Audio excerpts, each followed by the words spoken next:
आज आम पढ़ा अष्टम श्रेणी ओडिया व्याकरण बहिर द्वितीय अध्यायटा ध्वनि लिपि वर्ण और अक्षर। ध्वनि लिपि वर्ण और अक्षर ये जो पाठटी रही तार प्रथम भागटा देखा ध्वनि कहले कौन बुझा छाड़। एवं तुम गोटे कम कर समस्ते तीनटा लगे ताली बाड़िल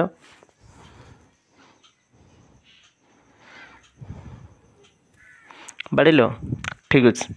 एवं जहाँ शुभिला से गोटे प्रकार ध्वनि है। एवं समस्ते हाथ में गोटे घंट धर हाथ में घंट धरी बाड़ाओ बाड़ टे जोरजारिया बाड़ाओ।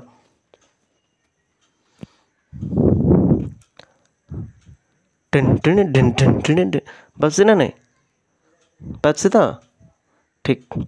एवं गोटे कम कर घंट रखिदि बेग रु समस्ते गोटे गोटे शंख बाहर कर बेग रु शंख बाहर कर बजाओ।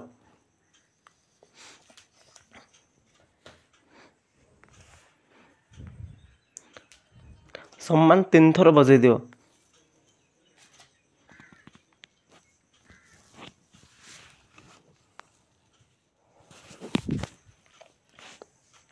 हौ हौ है बजेल। अच्छा कुकुर भुक गोटे साउंड बाहर से कुकुर भाया भुक टे कुकुर केमती भुकुचे है बंद कर शुण है। अच्छा एबे बिलेई केमती बोबोची टी बोबाओ।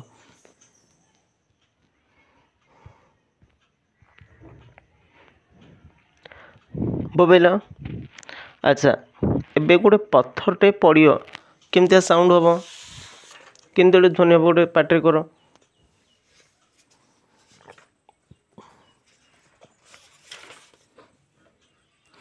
एबे पवन पूरा जोर रे बहिबो केमती साउंड हम कर। पवन बहिबो पवन बहिले केमती साउंड होसी ठीक अच्छे। एबे मांकड़ बोबेले केमती साउंड होसी। अच्छा मुझे कहले एबे कम कर समस्ते खाता और कलम बाहर कर मुझे पद डाकि तुम लिख खाता बाहर कर।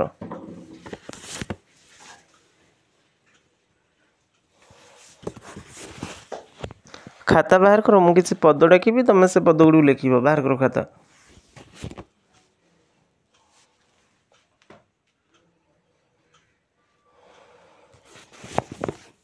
काटिदेल ठीक अच्छे लेख हरिण हरिण लिखिल गोटे पद लिखिल। एबे मु गोटे धाड़ीटे पूरा वाक्य लिखुची तुम धाड़ीटे पूरा वाक्य लिख।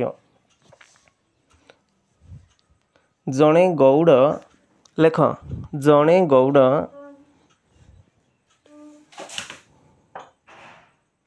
जणे गौड़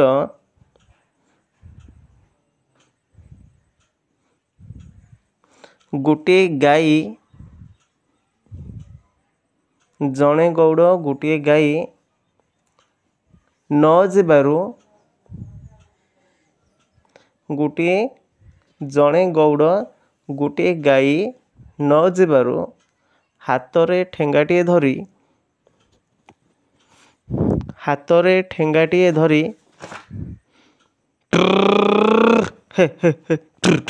एमती गला लेख।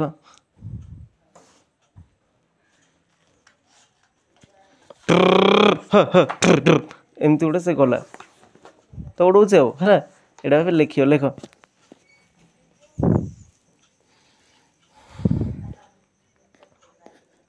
लिखिपार। अच्छा ठीक अच्छे मांकड़े बोला आपको टिके टाइम लिखिपार भाया लगुच ना कि। अच्छा एटा लिखिपार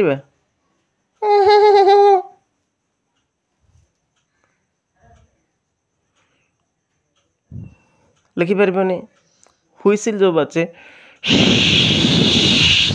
इन साउंड लिखिपार ना। तो देख आ भर किसी ध्वनि की आम लिखिपार आउ कि ध्वनि की लिखिपार ना। पाटे हाथ दियो भल बस। ପାଟିରେ ହାତ ଦିଅ, ଭଲରେ ବସ। କିଛି ଧ୍ୱନି ମୁଁ ଡାକିଲେ ତୁମେ ଲେଖିପାରିଲ, କିଛି ତୁମେ ଲେଖିପାରିଲ ନାହିଁ। ଯେଉଁଟା ତୁମେ ଲେଖିପାରୁଛ ତା'ର ଲିଖିତ ରୂପ ଅଛି, ସେଇଟା ହେଉଛି ସାର୍ଥକ ଧ୍ୱନି। ବୁଝାପଡ଼ୁଛି? ସେଇଟା ହେଉଛି ସାର୍ଥକ ଧ୍ୱନି। ତାକୁ ଭାଷିକ ଧ୍ୱନି ବୋଲି ଆମେ କହିବା। ଯଦି ଆମେ ତାକୁ କହିପାରୁଛୁ, ଶୁଣିପାରୁଛୁ, ଲେଖିପାରୁଛୁ, ସେଇ ଟାଇପ୍ର ଧ୍ୱନି ହେଲା ତାକୁ ଆମେ କହିବା ଭାଷିକ ଧ୍ୱନି ବା ସାର୍ଥକ ଧ୍ୱନି ବୋଲି କହିବା। ବ୍ୟାକରଣ ପାଠରେ ଧ୍ୱନି କହିଲେ ଯେକୌଣସି ଧ୍ୱନି ହେଲେ ହେବନି, ତାକୁ ଆମେ ଲେଖିପାରୁଥିବା ପଡ଼ିବ, ତାକୁ ଶୁଣିକି ଆମେ ଠିକ୍ସେ କହିପାରୁଥିବା ପଡ଼ିବ। ସେହିଭଳିଆ ଧ୍ୱନି ଗୁଡ଼ିକୁ ଆମେ ଭାଷିକ ଧ୍ୱନି ବା ସାର୍ଥକ ଧ୍ୱନି ବୋଲି କହିବା। ବୁଝାପଡ଼ୁଛି? ତାହେଲେ ଏବେ କୁହ, ସାର୍ଥକ ଧ୍ୱନି କାହାକୁ କହିବା? ଯେଉଁ ଧ୍ୱନି ଗୁଡ଼ିକର ଉଚ୍ଚାରଣ ହେଉଛି ଶୁଦ୍ଧ, ଯେଉଁ ଧ୍ୱନି ଗୁଡ଼ିକର ଉଚ୍ଚାରଣ ହେଉଛି ଶୁଦ୍ଧ, ଜଣେ କହିଲେ ଆଉ ଜଣେ ଶୁଣିପାରିକି ଲେଖିପାରୁଥିବ, ଆଉ ଶୁଣିକି ସେଭଳିଆ ହିଁ କହିପାରୁଥିବ, ସେଇଟା ହେଲା ତା'ର ସାର୍ଥକ ଧ୍ୱନି। ବୁଝିଲ? ଆମେ କଥାବାର୍ତ୍ତା ହେଲା ବେଳେ ଭାଷା ତ ବ୍ୟବହାର କରିଥାଉ, ନାଇଁ କି? ଆଚ୍ଛା, ଯଦି ଆମେ ତରକାରୀ କଥା କହିବା, ତରକାରୀର ମୂଳ ଉପାଦାନ ହେଲା କ'ଣ କହିଲ? ପାଣି ପଡ଼ିବ, ଫଳ ପନିପରିବା ପଡ଼ିବ, ମସଲା ପଡ଼ିବ, ତାପରେ ତରକାରୀରେ ହେବ। ସେଇଟା ହେଲା ମୂଳ ଉପାଦାନ। ସେମିତି ଭାଷାର ମୂଳ ଉପାଦାନ କ'ଣ? ଧ୍ୱନି। ମନେ ଅଛି? ଭାଷାର ମୂଳ ଉପାଦାନ ହେଉଛି ଧ୍ୱନି। ଭାଷାର ମୂଳ ଉପାଦାନ କ'ଣ? ଆଉ ଥରେ ଖୋଜେ, ଭାଷାର ମୂଳ ଉପାଦାନ କ'ଣ? ମନେ ଅଛି? ଭାଷାର ମୂଳ ଉପାଦାନ ହେଉଛି ଧ୍ୱନି। ତାହେଲେ ମୁଁ ତ ଭାବିଗଲି ଯେ ତୁମମାନେ ସବୁ ଧ୍ୱନିଟା ପୁରା କ୍ଲିଅର୍ ହୋଇଗଲ। ଭାଷାର ମୂଳ ଉପାଦାନ ହେଲା ଧ୍ୱନି। ଧ୍ୱନି କହିଲେ ଆମେ ସାର୍ଥକ ଧ୍ୱନିକୁ ବୁଝିବା। ମନେ ରଖ, ଧ୍ୱନି କହିଲେ ଆମେ ସାର୍ଥକ ଧ୍ୱନିକୁ ବୁଝିବା। ଯେଉଁ ଧ୍ୱନିଟାକୁ ଆମେ ଶୁଣିପାରୁଥିବା ଠିକ୍ସେ, କହିପାରୁଥିବା ବି ଠିକ୍ରେ, ଆଉ ତାକୁ ଲେଖିପାରୁଥିବା ବି। ବୁଝାପଡ଼ୁଛି? ତାହେଲେ ସେଇଟା ହେଉଛି ଗୋଟେ ସାର୍ଥକ ଧ୍ୱନି। ଏବେ ଦେଖିବା ଲିପି କ'ଣ? କିଏ କହିପାରିବ? ହାତ ଟେକ। ଲିପି କାହାକୁ କୁହାଯାଏ?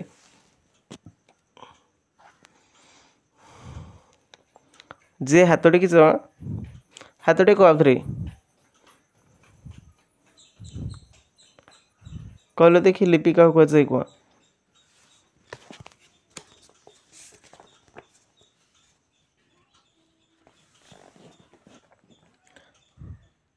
ଠିକ୍ ଅଛି, ମନ ଦେଇ ଶୁଣ। ଆମେ ତ ଧ୍ୱନି କଥା ଜାଣିଲେ ହେଲା।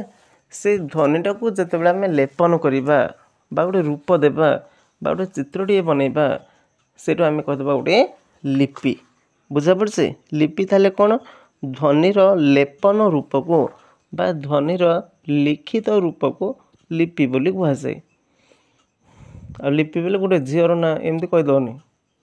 ଏମିତି ହେଲେ କେତେ ଜଣ କହିଦେବା ନା, ଲିପି ବୋଲେ ଗୋଟେ ଝିଅର ନାଁ, 8 କ୍ଲାସ୍ କି 10 କ୍ଲାସ୍ରେ ପଢ଼ୁଛି ବୋଲି। ସେମିତି କହିବା ନାହିଁ। ବୁଝିଲେ? ଲିପି କ'ଣ ବୁଝିବା ବ୍ୟାକରଣରେ? ଲିପି କହିଲେ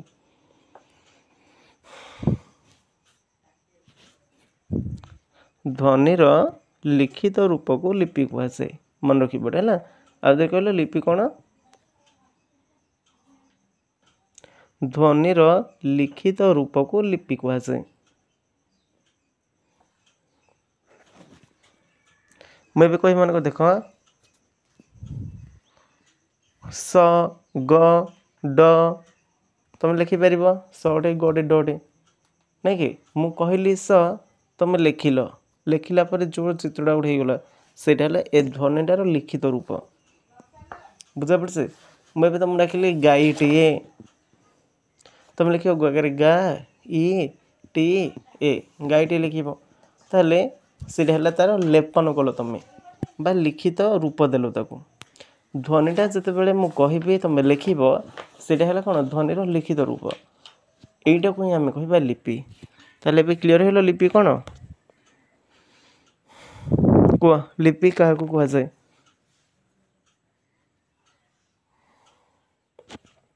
ଧ୍ୱନିର ଲିଖିତ ରୂପକୁ ଲିପି ବୋଲି କୁହାଯାଏ। ଆମେ ଏମିତି ବି କହିପାରିବା, ମନ ଦେଇ ଶୁଣ, ଧ୍ୱନିର ପ୍ରତିନିଧିତ୍ୱ କରୁଥିବା ଦୃଶ୍ୟମାନ ସଂକେତ ବା ପ୍ରତୀକ ହେଉଛି ଲିପି। ତାହେଲେ ଲିପି ଆମେ କ'ଣ ବୁଝିଲେ? ଧ୍ୱନିର ପ୍ରତିନିଧିତ୍ୱ କରୁଥିବା ଧ୍ୱନିର ପ୍ରତିନିଧିତ୍ୱ କରୁଥିବା ଦୃଶ୍ୟମାନ ସଂକେତ ବା ପ୍ରତୀକ ହେଉଛି ଲିପି। ଏଇଟା ଗୋଟେ ମନେ ରଖିବ ହେଲା। ତୁମ ପଳେଇ ଆସିବ ଧ୍ୱନିର ପ୍ରତିନିଧିତ୍ୱ କରୁଥିବା ଦୃଶ୍ୟମାନ ସଂକେତ ବା ପ୍ରତୀକକୁ କ'ଣ କୁହାଯାଏ? ଲିପି କୁହାଯାଏ। ମନେ ରଖ, ଧ୍ୱନିର ପ୍ରତିନିଧିତ୍ୱ କରୁଥିବା ଦୃଶ୍ୟମାନ ସଂକେତ ବା ପ୍ରତୀକକୁ କ'ଣ କୁହାଯାଏ? ଲିପି ବୋଲି କୁହାଯାଏ। ଦେଖ, ତୁମେ ଜାଣିଥିବ ବହୁତ ଗୁଡ଼ିଏ ଭାଷା ଅଛି। ହିନ୍ଦୀ ଅଛି, ଇଂଲିଶ ଅଛି, ବଙ୍ଗାଳୀ ଅଛି, ତେଲୁଗୁ ଅଛି, ନାଇଁ କି, ମରାଠୀ ଅଛି, ହେଲା, ସେମିତି ଆସାମିଆ ଅଛି, ହିମାଳୟାନ ଅଛି, ଏମିତି ବିଭିନ୍ନ ପ୍ରକାର ଭାଷା ରହିଛି। ସେମିତି ଚାଇନିଜ୍ ଭାଷା ଅଛି, ନାଇଁ କି, ଲାଟିନ୍ ଅଛି, ଏମିତି ବହୁତ ଭାଷା ରହିଛି। ହେଲେ ପ୍ରତି ଭାଷାର ଲିଖିତ ରୂପ ନାହିଁ। ଯେଉଁ ଭାଷା ଗୁଡ଼ିକ ଅତି ଉନ୍ନତ ଭାଷା ସେଗୁଡ଼ିକର ଲିଖିତ ରୂପ ରହିଛି। ଯେଉଁଟା ଉନ୍ନତ ଭାଷା ନୁହଁ, ଅତି କମ୍ ଲୋକମାନେ କଥାବାର୍ତ୍ତା କରିଥାନ୍ତି, ସେଇ ଭାଷା ଗୁଡ଼ିକର ଲିଖିତ ରୂପ ନାହିଁ। ବୁଝାପଡ଼ୁଛି? ଯେମିତି ଆମେ କହିବା ଯେ କନ୍ଧ ଲୋକମାନେ ଯେଉଁ କଥାବାର୍ତ୍ତା କରନ୍ତି କୁଇ ଭାଷାର ଲିଖିତ ରୂପ ନାହିଁ। ଏଇଟା ଗୋଟେ ମନେ ରଖିବ ଏମିତି ହେଲା।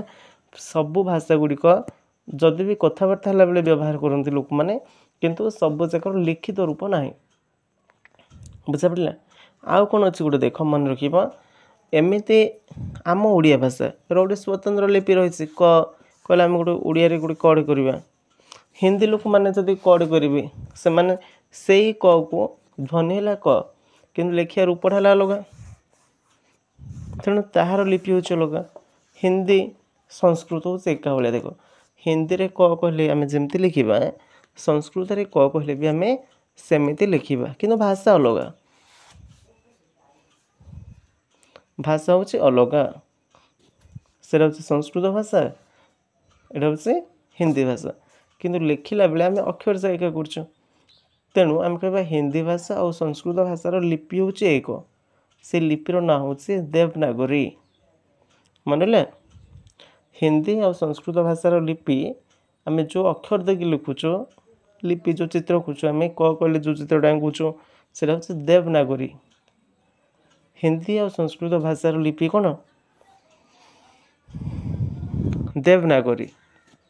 ଦେଖ, ଇଂଲଣ୍ଡରେ ଇଂଲିଶ ଲୋକମାନେ କୁହନ୍ତି, ହେଲା, ଇଂଲଣ୍ଡରେ ଲୋକମାନେ ଇଂଲିଶ କୁହନ୍ତି। ଆମେରିକା ଲୋକମାନେ ମଧ୍ୟ ଆମେରିକାର ଯେଉଁ ଭାଷା କୁହନ୍ତି ସେଇଟା ବି ଇଂଲିଶ ଜାଗା। ମାନେ ଅକ୍ଷର ଗୁଡ଼ିକ ସେଇଭଳିଆ। ଏ ମାନେ ଇଂଲିଶରେ ଯେମିତି ଏ କରନ୍ତି ଇଂଲଣ୍ଡର ଲୋକମାନେ, ଆମେରିକାର ଏ ମଧ୍ୟ ସେଇଭଳିଆ କରନ୍ତି। ବି ଯେମିତି କରନ୍ତି, ଏମାନେ ବି ସେମିତି କରନ୍ତି। କିନ୍ତୁ ଏମାନଙ୍କ ଉଚ୍ଚାରଣ ଶୈଳୀ ଟିକେ ଅଲଗା, ଲେଖିବା ଶୈଳୀ ଟିକେ ଅଲଗା, କାହାକୁ କ'ଣ କହିବେ ତାର ଶୈଳୀ ଅଲଗା। ବୁଝାପଡ଼ୁଛି? ତେଣୁ ମନେ ରଖିବ, ଲିପି ସମାନ ଥିଲେ ମଧ୍ୟ ଭାଷା ଅଲଗା ହେଇଥାଏ। ଯେମିତି ହିନ୍ଦୀ ଲିପି ଆଉ ସଂସ୍କୃତ ଲିପି ହେଉଛି ଅଲଗା ନା ଏକା? ଅଲଗା ନା ଏକାରେ? ହିନ୍ଦୀର ଅକ୍ଷର ଆଉ ସଂସ୍କୃତର ଅକ୍ଷର ଏକାଟା, ଲିପିଟା ହେଉଛି ଏକା, କିନ୍ତୁ ଭାଷାଟା ହେଉଛି ଅଲଗା। ହିନ୍ଦୀରେ ଅଲଗା କହିବେ ଲୋକମାନେ, ବାଳକ ବାଳକୋ ବାଳକः ବାଳକମ୍ ବାଳକନ୍ ବାଳକେନ୍ ଅୟମ୍ ନିଜଃ ପରବେତି, ଏରା ସବୁ କ'ଣ? ସଂସ୍କୃତ ଭାଷା।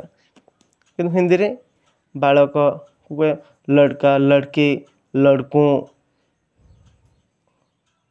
ବୁଝାପଡ଼ୁଛି? ଅକ୍ଷରଟା ସମାନ, ମାନେ ଲିପିଟା ସମାନ, କିନ୍ତୁ ଭାଷାଟା ହେଉଛି ଅଲଗା। ଆମ ଓଡ଼ିଆର ଯେଉଁ ଭାଷା ଅଛି, ଆମେ କହିଲେ ଆମେ ଓଡ଼ିଆ ଅକ୍ଷର କରୁଛୁ ନା କରୁନୁ? କିନ୍ତୁ ଆମେ ଯଦି ଇଂଲିଶରେ କ ଲେଖିବା, କିଏ କେ କ ଲେଖିବ, କିଏ ସିଏ କ ଲେଖିବ, କିଏ କେ ଡବ୍ଲ୍ୟୁ କ ଏମିତି ଲେଖିଦେବ ସେ। ତେଣୁ ଭାଷା ଆଉ ଲିପି ହେଉଛି ଅଲଗା ଜିନିଷ। ବୁଝାପଡ଼ୁଛି? ଆମେ ଯାହା କହୁଛୁ ସେ ଲେଖିଦେବା, ଯଦି ସେ ଗୋଟେ ଲିପି ହେଲା। ବିଭିନ୍ନ ଭାଷାର ବିଭିନ୍ନ ଲିପି ରହିଛି। ବେଳେବେଳେ ଗୋଟିଏ ଲିପି 2ଟା 3ଟା ଭାଷା ପାଇଁ ମଧ୍ୟ ବ୍ୟବହାର କରାଯାଏ। ଯେମିତି ମରାଠୀ ଭାଷା ଲିପି ଆଉ ହିନ୍ଦୀ ଲିପି ଏକା। ବୁଝାପଡ଼ୁଛି? ମରାଠୀ ଭାଷାର ଲିପି ଆଉ ହିନ୍ଦୀ ଭାଷାର ଲିପି ହେଉଛି ଅଲଗା, କିନ୍ତୁ ସେମାନେ କହିବେ ତାଙ୍କ ଭାଷାଟା ହେଉଛି ଅଲଗା, ଲିପିଟା ହେଉଛି ଏକା। भाषा हूँ अलग। पणस को मराठी कहे फणस, मराठी कौन कहे फणस, फणस फणस। किंतु हिंदी रे कहे कटहल, हिंदी रे कहे कटहल, से कटहल लिखाई थी। कि मराठी रे फणस बोली कहे, फड़े नंडे सड़ लिखे। तेणु यहाँ हूँ डिफरेंट, बुझा पड़े। तो आम जानिले विभिन्न भाषार लिपि अलग अलग रही, बेले बेले गोटे लिपि रे दुईटा भाषा हो। क्लियर बुझिल? गोटे मन रखिब है, सबु भाषार ध्वनि अच्छी, सबु भाषार कौन अच्छी ध्वनि अच्छी, सबु भाषार ध्वनि अच्छी, किंतु सबु भाषार लिपि नाही। तो मुझे कही एटा केवल समृद्ध भाषा गुड़िकर लिपि रही, जोड़ा उन्नत भाषा से गुड़िकर लिपि रही। बेले बेले गोटे ध्वनि पर दुईटा लिपि व्यवहार कर, दुईटा लिपि नुह दुईटा अक्षर बा वर्ण। देख मुझे कही स, स कहले किए को प्रकार स लिख, ओडिया रे स पर तीन प्रकार स रही। कौन कौन तीन टा स?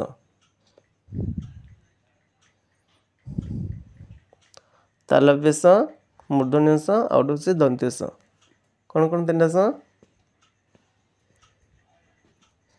जो डेंगा सटा कौन था ना तालव्य स है, जो मुंडुला कर ना हूँ तालव्य स। आ जोटा पेट फटा ना पेट हणा जो स कौच से ना कौन प कर गार पकाच ता ना मूर्धन्य स है ना, मूर्धन्य स। आ जोटा म कर कौच से हूँ कौन दंत्य स। क्लीयर बुझल? ताले आम बुझे कौन ना जो ध्वनि रही से ध्वनि गुड़ को आम जो लिखु बेले बेले एका ध्वनि की अक्षर अलग अलग भी होता है। जमी देख इ इ बुझे इ किंतु गोटे हर्ष ही अच्छे गोटे दीर्घ ही अच्छे। ओडिया रे इ दुईटा अच्छे, बुझा पड़े। ओडिया रे इ केतरा अच्छे दुईटा अच्छे। ठीक गोटे भाषा कहवाई से भाषार कौन जानी दरकार मन दे शुण। मुझे चाहिए जे इंग्लिश कहबी ताले कौन जानी पड़ो से भाषार ध्वनि, बुझा पड़े ना। मुझे ध्वनिटा जानी व्हाट इज दिस बोले मु साउंड कर व्हाट कहले व्हाट कर जदि मु ध्वनि जानी भाषा कहीपरि सेमती मु कौन जानी पढ़ी पारि कह।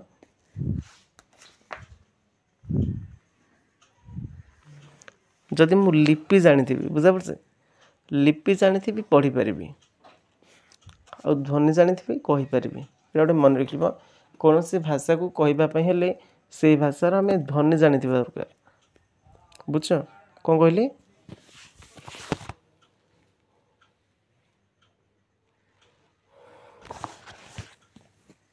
कौन सी भाषा कहवाई हेले से भाषार ध्वनि जानी दरकार। बुझ कौन कहली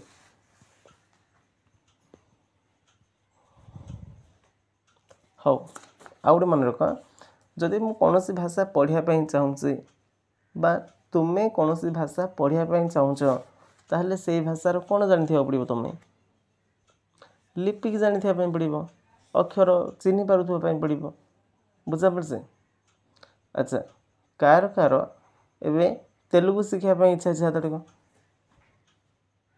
अच्छा तेलुगु शिखापी हेले तुम्हें जब पढ़ ताले तेलुगु अक्षर चिन्हवाई पड़ो तुमको। जदि कह लोक मैंने कहते ता साउंडटा शुणापी पड़ो तुमको। बुझा पड़े। तेणु आम भल शुणिले भल कहीपर, जदि भल पढ़ा ताले आम भल लिखिपर। ये मन रखा ना भल शुणिले भल कहीपर, जदि आम पढ़ी पार ताले आम लिखिपर है। आपको कहते श्रवण कथन पठन लिखन। श्रवण कथन शुणा कहवा, पठन लिखन पढ़ला पर लिखा। यहाँ हूँ भाषा शिक्षण क्रम। बुझल? ताहले एबे कह भाषा शिक्षण क्रम कौन? श्रवण कथन पठन लिखन आउे कह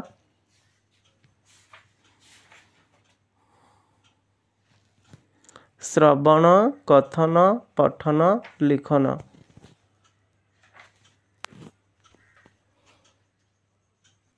अच्छा कहल अक्षर कहले कौन बुझ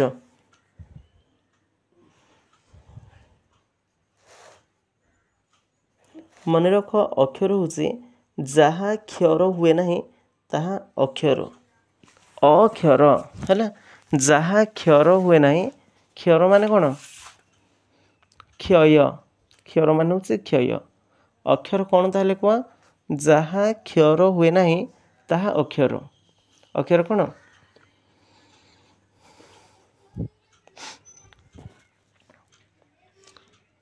जहाँ क्षर हुए ना आदि कह जहाँ क्षर बा क्षय हुए ना ताहला अक्षर बुझा पड़े तो अक्षर कौन कह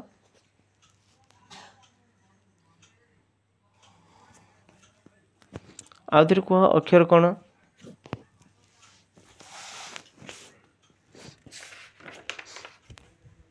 ठीक अच्छे देख अक्षर कहले आम बुझा मन कथा ट ट कहले केवल टे लिखुच मनकर मुझे लिखी ट्री ट्री ले टे र फला देवी तापर हर्षकार देवी ना दीर्घकार देवी हेल्ले कहला ट्री गोटे थर कहे आ कौट रोनी बुझा पड़े तो टोटाल ट रो मिसिकी ट्री ही ए सब कथा मिसेक आम गोटे अक्षर ही कहवा ये मन रख है अक्षर हूँ गोटे ध्वनि बा ध्वनि मानक समष्टि कि उच्चारण थरक ही हो मन देख मुझे कहली अम्ब ब ब ब म ब आ मिसी अम्ब हो अम्बटा कौन मिसी म ब अम्ब कि मुझे कही खम्ब खम्ब ताले ख गोटे अम्ब हूँ आउ गोटे अक्षर खम्ब केतटा अक्षर दुईटा अक्षर किंतु जब ध्वनि देखिए ख म ब आ एगुड़ सब मिसिक तैयारी खम्ब ख अ म ब अ खम्ब ये बुझा पड़े तो अक्षर कहले आम बुझा जहाँ क्षय हुए ना अर्थात क्षय हुए ना गोटे थरे जब आम साउंडटा बाहर कर कहूँ से हूँ गोटे अक्षर मन को टिकिली केतटा अक्षर तीन टा टी कि ली बाघ केतटा दुईटा बा गोटे घ गोटे घंटी स्वर केतटा घ अंटी स्वर चार्टा तो एगुड़ी हूँ गोटे अक्षर अक्षर पूरा क्लीयर हो कौन गोटे थर आम उच्चारण करें आम कह अक्षर तमें जानिछ जे पृथ्वीर विभिन्न जगार बहुत गुड़े लोक मैंने बहुत गुड़े भाषा व्यवहार कर किंतु प्रत्येक भाषार मुख्य अंश केतोटी रही सेगुड़ कौन कौन कह प्रत्येक भाषार प्रधान अंश बा मुख्य अंश केतोटी रही कौन कौन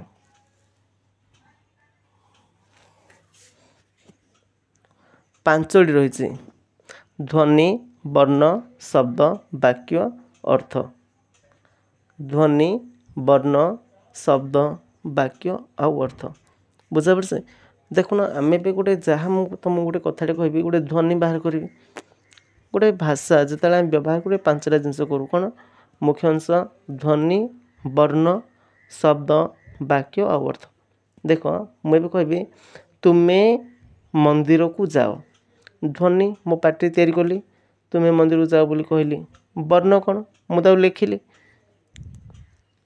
तुम्हें मंदिर को जाओ ताले वर्ण अच्छे लिखिले हम ना नहीं शब्द कौन जोड़ी जोड़ी दे तुम्हें गोटे शब्द है मंदिर को आउ गोटे शब्द है जाओ आउ गोटे शब्द है वाक्य कौन पूराटा हूँ गोटे वाक्य मुझे जहाँ कहली तुम बुझिल गोटे धाड़ी से गोटे वाक्य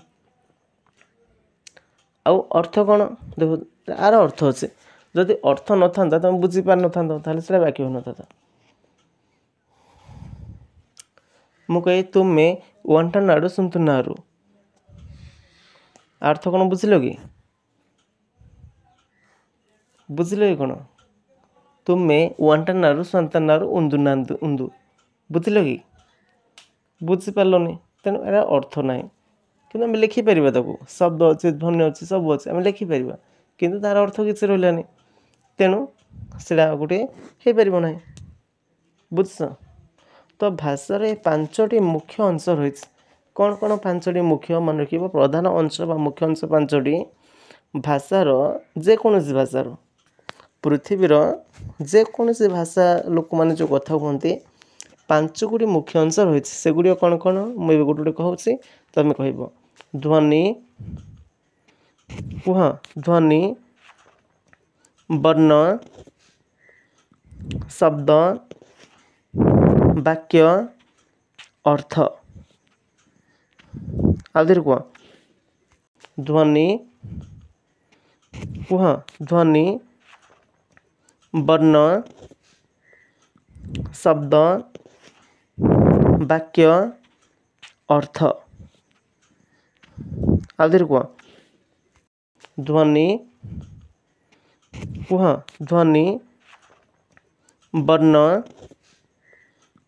शब्द वाक्य अर्थ आउे कह ध्वनि कुह ध्वनि वर्ण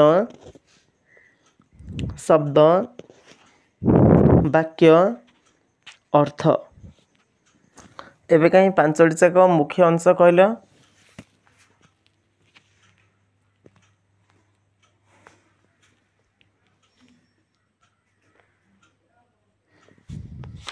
शुण मु गोटे थर कहूँ तुम भी गोटे थर कह ध्वनि वर्ण शब्द वाक्य अर्थ कुह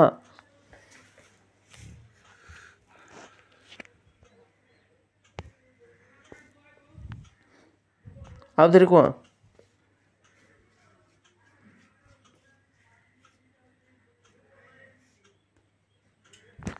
आउे कहल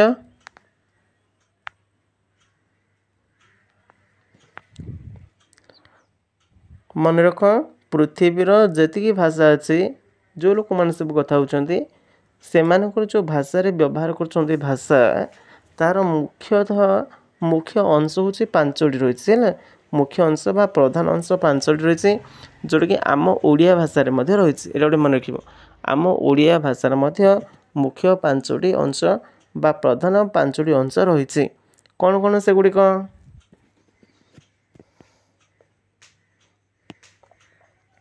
ध्वनि वर्ण शब्द वाक्य अर्थ कह तो कौन कौन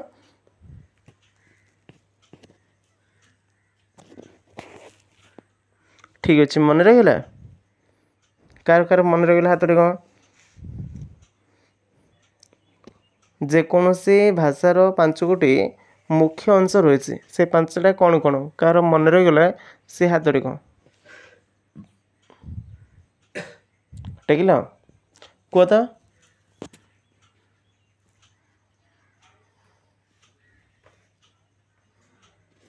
पकई दियो हाथ पकई दियो कहीं समस्ते आउे कह तो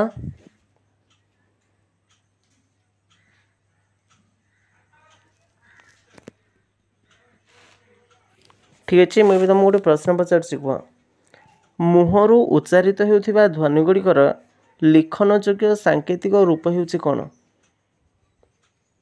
मुहर उच्चारित होता ध्वनि गुड़िकर लिखन योग्य सांकेतिक रूप होउछि कौन कह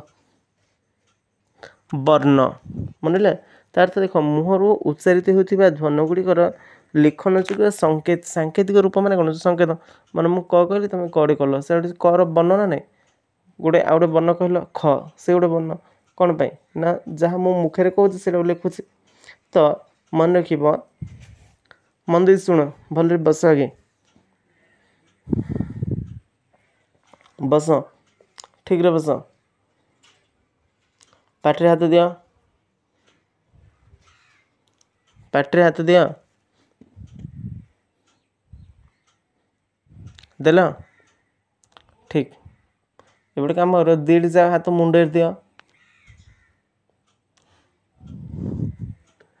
दिजा हाथ मुंडे दियो देल मुंड भितर जो पाठ जा रोनी एबे टिके भरी हो मुंडे है देल ठीक एबे दिजा हाथ कान को दियो बोलो माननी काना ना शुणुनी आड़े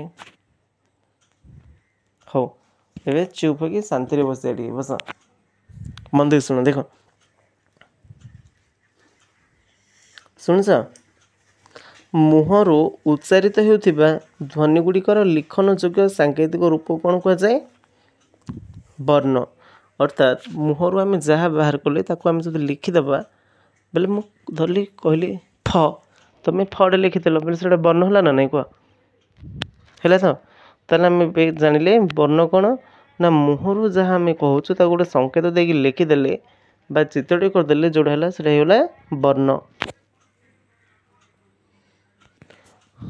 जहाँ उच्चारित होता है ताहू कौन कहुए ध्वनि भाषा को व्यवहार कला बेले आम जहाँ उच्चारण कर आम पाटी खोली जोड़ा कहवा से ध्वनि कि जोड़ा कागज से लिखिदबा से कौन वर्ण बुझा पड़े तो मुखर बाहर थुबा शब्द को आम कहवा कौन ध्वनि जो साउंड शुभ किंतु जदि ताको आम लिखिदबा से वर्ण मन रखिब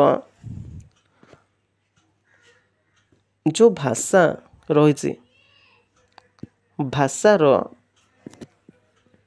सर्वनिम्न मन रख भाषार सर्वनिम्न अर्थ नथिबा भाषिक उपादान कौन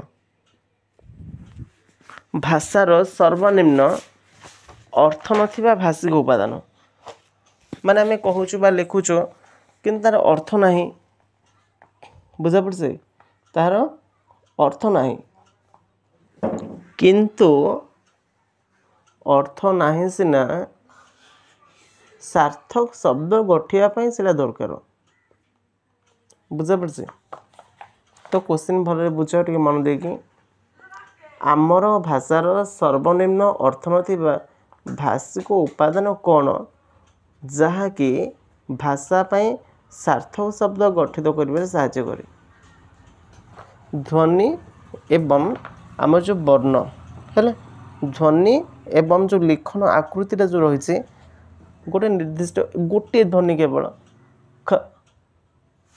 खरे हलंतटे देदेवी से सबुठ गोटे छोटिया उपादान बुझा पड़े मरे गोटे हलंत देदेली से छोटिया गोटे उपादान ताहार कौन अर्थ अच्छे कि नहीं तेणु ध्वनि आउ ध्वनि जो आकृति जो वर्ण अच्छे सबुठ छोटियाटा ताहार कौन सी अर्थ ना किंतु सीटा हूँ गोटे भाषिक ध्वनि बा भाषिक उपादान कहवा भाषिक ध्वनि कहबानी भाषिक उपादान कहवा है तो परीक्षा आसपरी भाषा क्षेत्र में सर्वनिम्न अर्थ नथिबा भाषिक उपादान कौन सर्वनिम्न अर्थ नथिबा भाषिक उपादान ध्वनि और वर्ण ए दुटा मन रखिबा ना भाषा क्षेत्र में अर्थ नथिबा भाषा क्षेत्र में अर्थ नथिबा सर्वनिम्न भाषिक उपादान होछि के ध्वनि और वर्ण के ध्वनि और वर्ण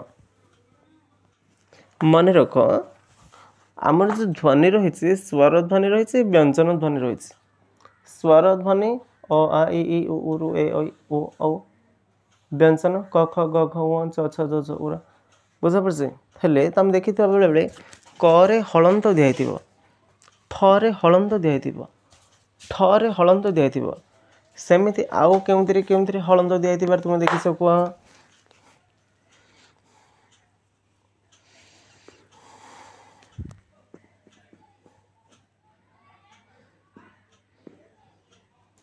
शुण टे भलरे बुझ मु कौन कह मु कहली कि केबे तुम अरे हलंत दिखाई देखी से अरे हलंत दिखाई देखी न देखिस के अरे हलंत दिखाई ओरे हलंत दिखाई देखिस देखी न ओरे हलंत दिखाई के देखी न हो चल न देखिल ना ऊरे हलंत दिखाई देखिस के ऊरे हलंत दिखाई देखिस के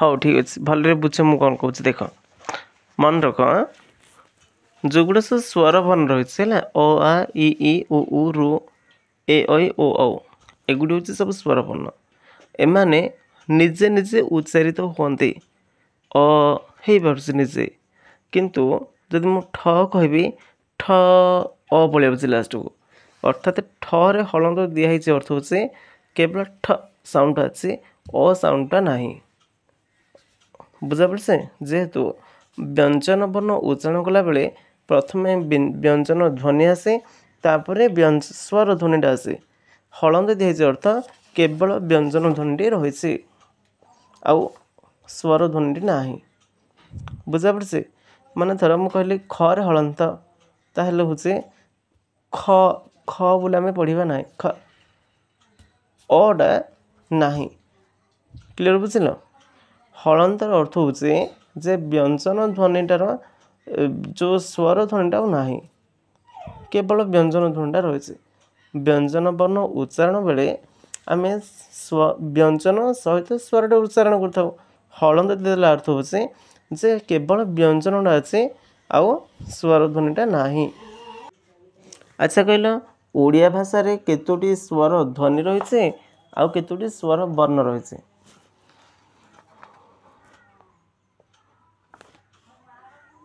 आउे कह स्वर ध्वनि केतोटी रही मन रख स्वर ध्वनि 8टी रही है ओडिया भाषा रे स्वर ध्वनि 8टी रही ओडिया भाषा रे स्वर ध्वनि केतोटी रही 8टी ओडिया भाषा रे स्वर ध्वनि 8टी रही किंतु स्वर वर्ण 11टी रही स्वर ध्वनि 8टी स्वर वर्ण 11टी रही क्लियर बुझल ओडिया भाषा रे स्वर ध्वनि केतोटी रही 8टी ओडिया भाषा रे स्वर ध्वनि 8टी रही किंतु स्वर वर्ण 11टी रही स्वर ध्वनि 8टी स्वर वर्ण 11टी रही क्लियर बुझल ताहले कह स्वर ध्वनि गुड़िक कौन कौन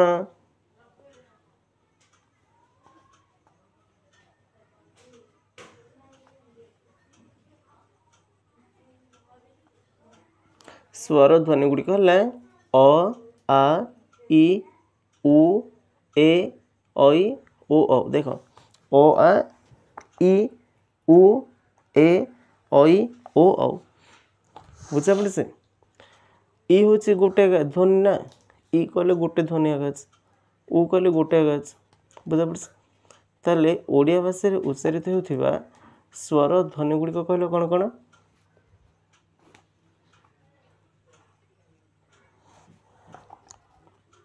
आउे कह स्वर ध्वनि गुड़िक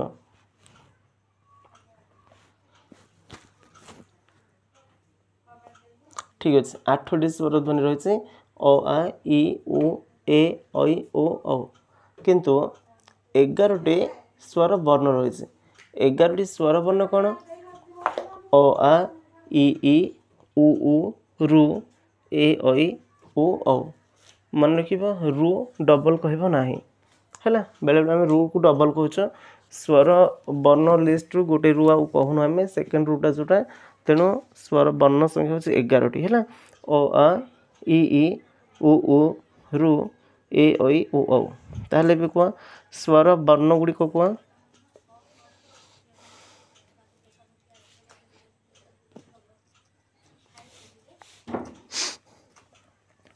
आदि कह स्वर वर्ण केतोटी रही 11टी स्वर वर्ण 11टी आ कौन कौन से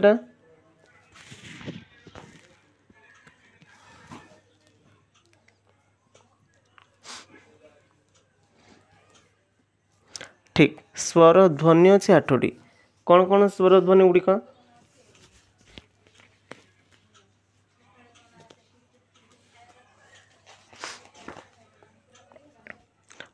ठीक अच्छे एवं कहले देखी ओडिया भाषा रे केतोटी व्यंजन ध्वनि रही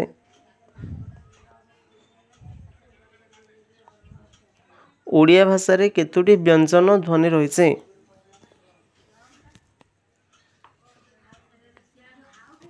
ठीक अच्छे एटा रहा तुम प्रश्न है यहाँ तुम तार उत्तर बाहर कर आज ये ଏବେ ଯାହା ପଢ଼ା ହେଲା ସେତିକି ପୁରା ମନ ଦେଇକି ପଢ଼, ଟିକେ ପଢ଼ିକି ମନେ ରଖ।